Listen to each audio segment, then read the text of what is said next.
Alors qu'on attendait une grande révolution technique pour 2021, supposée rapporter l'équilibre dans la force, dans la hiérarchie, le monétisation virus a reporté tout cela en 2022 et nous laisse en 2021 avec l'angoisse que nous avions avant 2020, à savoir celle de vivre une année copier-coller de la précédente sans grande surprise à la clé.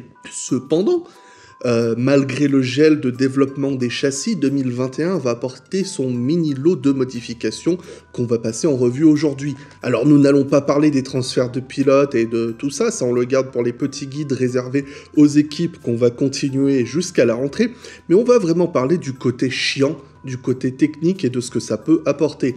Et justement, c'est pour ça qu'aujourd'hui j'ai pris mes lunettes pour avoir l'air particulièrement sérieux et intelligent. Comment ça marche pas ? Pour commencer, l'interdiction du système DAS, qui était un ajout de dernière minute au règlement initialement prévu pour 2021. Cette innovation de Mercedes, qui a humilié les 9 autres équipes du plateau lorsqu'ils l'ont ramené aux essais privés de Barcelone l'an dernier, avait été développée par l'équipe de James Allison et du génie de John Owen pour la saison 2019. Cependant, la FIA refusait d'homologuer ce système qui allait contre le règlement. Il a fallu beaucoup de temps et de travail pour que les ingénieurs de Mercedes puissent peaufiner leur concept afin qu'il soit légal en 2020. Ce système qui permettait par l'action du pilote de changer l'inclinaison des roues pour avoir une meilleure gestion et des températures et de l'usure des gommes ainsi qu'une meilleure aérodynamique plongeait dans une belle zone d'ombre du règlement et la FIA ne pouvait rien dire. Exaspérée, la FIA a donc directement introduit au règlement de 2021 l'interdiction de ce type de système. Et puisqu'on parle de la FIA qui écrit noir sur blanc ce qui était gris et à peu près compris de tous jusqu'à ce qu'un gros malin franchisse les limites, c'est l'interdiction de copier. C'est là où les équipes de Formule 1 sont particulièrement douées. Ça paraît évident sur le papier, mais je rappelle qu'un jour, il y a une équipe de Formule 1 qui s'est ramenée avec une voiture à 6 roues en défendant que c'était écrit nulle part dans le règlement qu'il fallait qu'il y ait 4 roues. L'affaire des Mercedes Rose était le déclencheur de cette nouvelle réglementation visant à interdire de recopier ses rivaux, puisque jusque-là, il n'y avait rien qui l'interdisait. On peut même dire que copier les autres, c'est l'ADN même de la Formule 1. Lorsqu'un illuminé mettait des ailes d'avion sur ses voitures, tout le monde faisait pareil. Lorsque des Français orgueilleux... C'est qui a dit que c'était un pléonasme ? Je reformule, lorsque des Français des terres ont voulu mettre un turbo dans leur voiture, tout le monde s'est moqué et puis a fini par faire pareil. Lorsqu'on inventa les boîtes séquentielles, tout le monde a fait pareil. Lorsque les films d'espionnage ont été inventés, McLaren a fait pareil, la liste est très longue. Tout ça est donc interdit et sera puni dès 2021. En cas de litige ou d'accusation de copiage d'une pièce, une équipe devra être capable de fournir des documents de travail qui ont mené à la création de cette pièce. Les éléments de réflexion, les dessins préparatoires et tous ces trucs. En gros, c'est comme quand ton voisin de table et toi vous rendez la même dissertation. Le prof, il va demander de voir ta feuille de brouillon pour que tu prouves que tu as fait toi-même le travail et que t'es juste aussi débile que ton voisin plutôt que d'être accusé d'avoir copié. Non, moi c'est en mathématiques que j'étais nul, que je copiais. Je sais pas compter. Bref, avant de passer au 8e point, on va conclure là-dessus. Il est évident que les équipes auront toujours le droit d'acheter et de vendre certaines pièces, autorisées bien sûr, à leurs concurrents. 5e point, les handicaps de performance. Plus tu gagnes, plus t'es puni.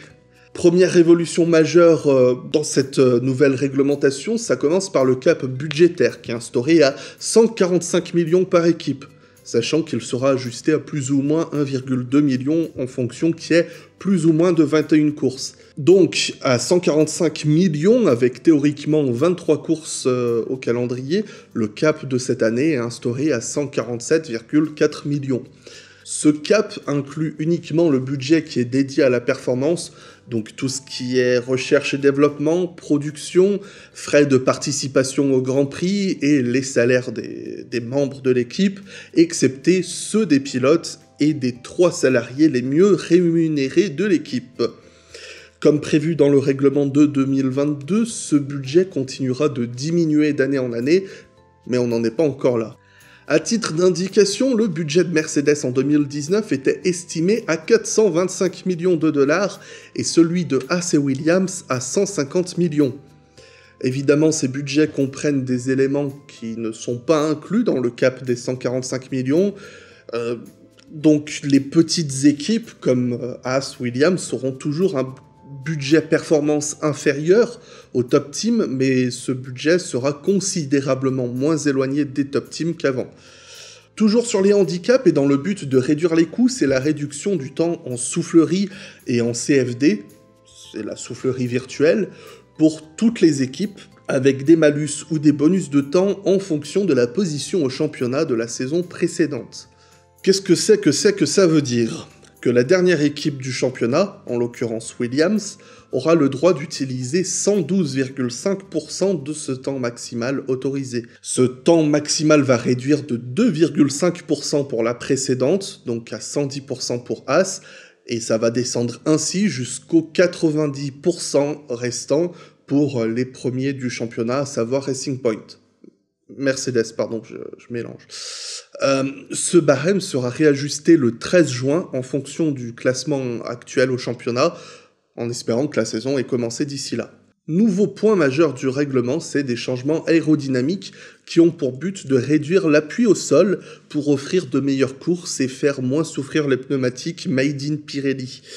La FIA espère une réduction de l'appui estimée à 10%, et comme chaque fois que la FIA veut réduire l'appui au sol, cela devrait logiquement se traduire par un gain conséquent de performance des voitures et plus d'appui que jamais. Ils sont très mauvais pour réduire l'appui, la FIA. Cette réduction va se faire entre autres, mais principalement au niveau du fond plat, via une coupe diagonale sur un des bords, un système que déjà certaines équipes avaient testé l'an dernier. Les fonds plats n'auront plus le droit d'avoir ces petites ouvertures sur l'extérieur afin de réduire la différence de pression entre le dessus et le dessous du fond plat, et l'effet de sol étant généré par la différence de pression sous le fond plat, cela réduira donc également la tenue de route de la voiture. Les équipes doivent donc repenser tout leur fond plat pour rééquilibrer tout cela et minimiser les pertes d'appui. Également les diffuseurs qui vont subir une réduction des ailettes verticales sur une hauteur de 50 mm, ce qui va réduire son importance et la tenue au sol. On reste toujours au niveau du fond plat et de tout ça, il y a les écopes de frein arrière qui vont être modifiées. La taille maximale des ailettes sera réduite de moitié, ce qui aura un impact direct sur la tenue des roues arrière. Et puis enfin en vrac, on aura une augmentation du poids minimal des voitures qui vont passer de 146 à 149 kg et le moteur passant de 145 à 150 dans le but de permettre aux équipes de moins sacrifier la fiabilité de certains éléments pour gagner du poids et toujours réduire les coûts. Dans la continuité de l'interdiction des changements de mode moteur pendant les Grands Prix qui a été introduite courant 2020, les équipes n'auront plus le droit qu'à un nombre limité de paramètres moteurs pour l'intégralité de la saison.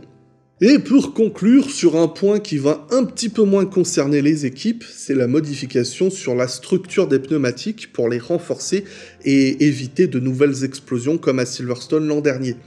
Les pilotes ont pu tester les premières ébauches de ces pneus en 2020, et si certains aiment bien rappeler que les pilotes s'en étaient beaucoup plaints, je ne peux pas m'empêcher de conclure sur cette question rhétorique, parce que j'ai pas de meilleure conclusion, mais voilà.